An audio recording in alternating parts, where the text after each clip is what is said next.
안녕하세요 여러분. 오늘의 흥미로운 영상 내용은 8월 인플레이션이 냉각되었습니다. 패드가 올바른 결정을 내린 것 같습니다. 그리고 중국 최고의 홍위병 송빈빈 77세로 사망에 관한 것입니다. 우선 좋아요 버튼을 누르고 채널 구독 및 알림 설정도 잊지 마세요. 여러분의 관심과 지지가 저희에게 큰 힘이 됩니다. 첫 영상은 월스트리트 저널에서 발표된 최신 경제 뉴스를 함께 살펴보겠습니다. 오늘 소개할 내용은 8월 미국의 인플레이션 지표와 연방준비제도의 금리 정책에 관한 이야기입니다. 먼저 8월 인플레이션이 어떻게 변화했는지부터 알아볼까요? 월스트리트 저널에 따르면 8월에도 소비자 물가가 계속해서 둔화되고 있습니다.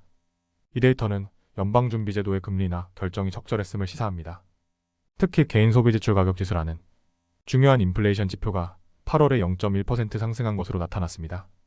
이는 6월과 7월에 0.2%에서 소폭 감소한 수치인데요.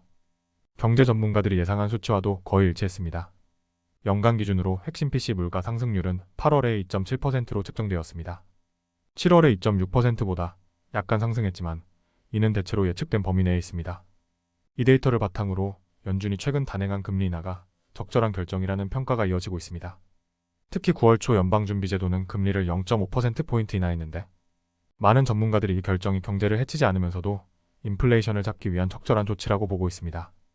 네브래스카에 본사를 둔 벨웨더 웰스의 최고 투자 책임자 클라크 벨리는 이번 금리 인하가 연준의 올바른 결정이었음을 확신하게 한다고 밝혔습니다. 지나치게 높은 금리를 오랫동안 유지하면 경제에 부정적인 영향을 줄 수 있다는 점에서 이번 결정은 시기적절했다는 분석입니다. 그렇다면 앞으로 연준의 금리 정책은 어떻게 될까요? 일부 분석가들은 11월 회의에서 0.5%포인트의 추가 금리 인하 가능성을 보고 있습니다.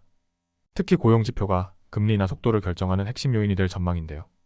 10월 초 발표될 9월 고용 보고서가 중요한 역할을 할 것으로 보입니다.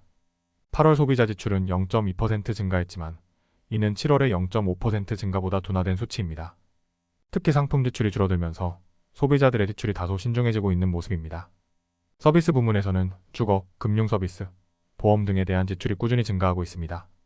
또한 미국인들의 저축률은 8월에 4.8%로 7월에 5.2%보다 하락했습니다. 하지만 최근 몇 년 동안의 저축률을 보면 팬데믹 이후의 경제 회복이 예상보다 훨씬 강력했음을 보여줍니다.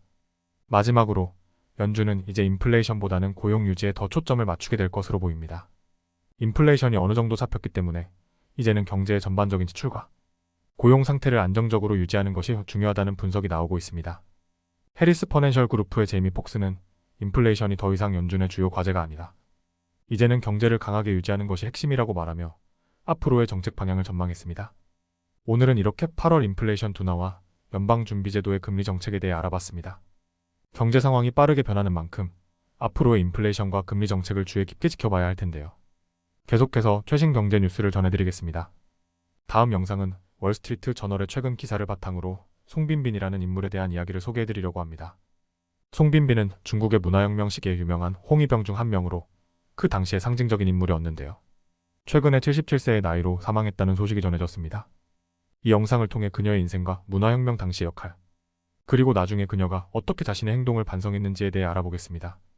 먼저 송빈빈은 1966년 중국 문화혁명 당시 홍위병으로 활동하면서 중국 역사에 깊은 흔적을 남긴 인물입니다.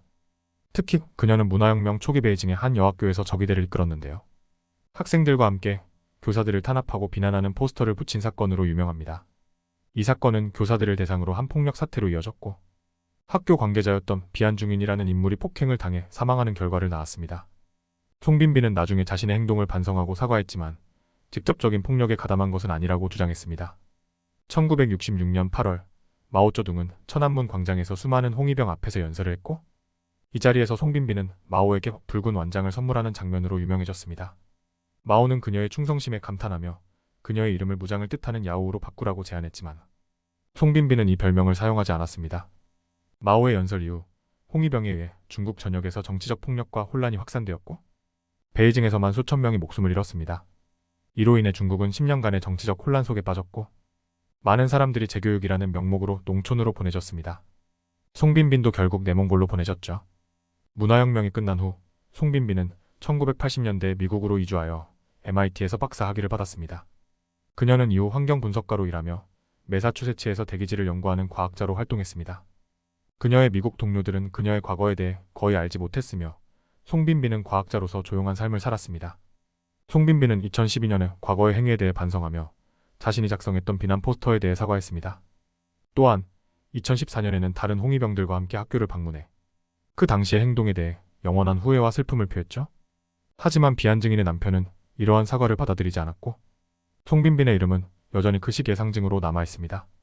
중국의 문화혁명은 많은 사람들에게 여전히 깊은 상처로 남아있습니다. 이 시기의 잔혹한 폭력과 정치적 혼란은 중국 현대사에서 가장 어두운 시기 중 하나로 여겨지며 송빈빈과 같은 인물들은 그 당시의 복잡한 역사적 맥락 속에서 평가받고 있습니다. 오늘은 송빈빈이라는 인물을 통해 중국의 문화혁명 시기를 살펴봤습니다. 그녀는 젊은 시절에 저지른 실수에 대해 반성했지만 그 상처는 여전히 남아있죠? 역사적 사건을 되돌아보는 것은 오늘날에도 중요한 교훈을 줍니다. 오늘은 여기까지입니다. 다음 영상에서 더 유익하고 흥미로운 내용으로 찾아뵙겠습니다. 이 영상은 투자 의견이 아닙니다. 매우 고맙습니다.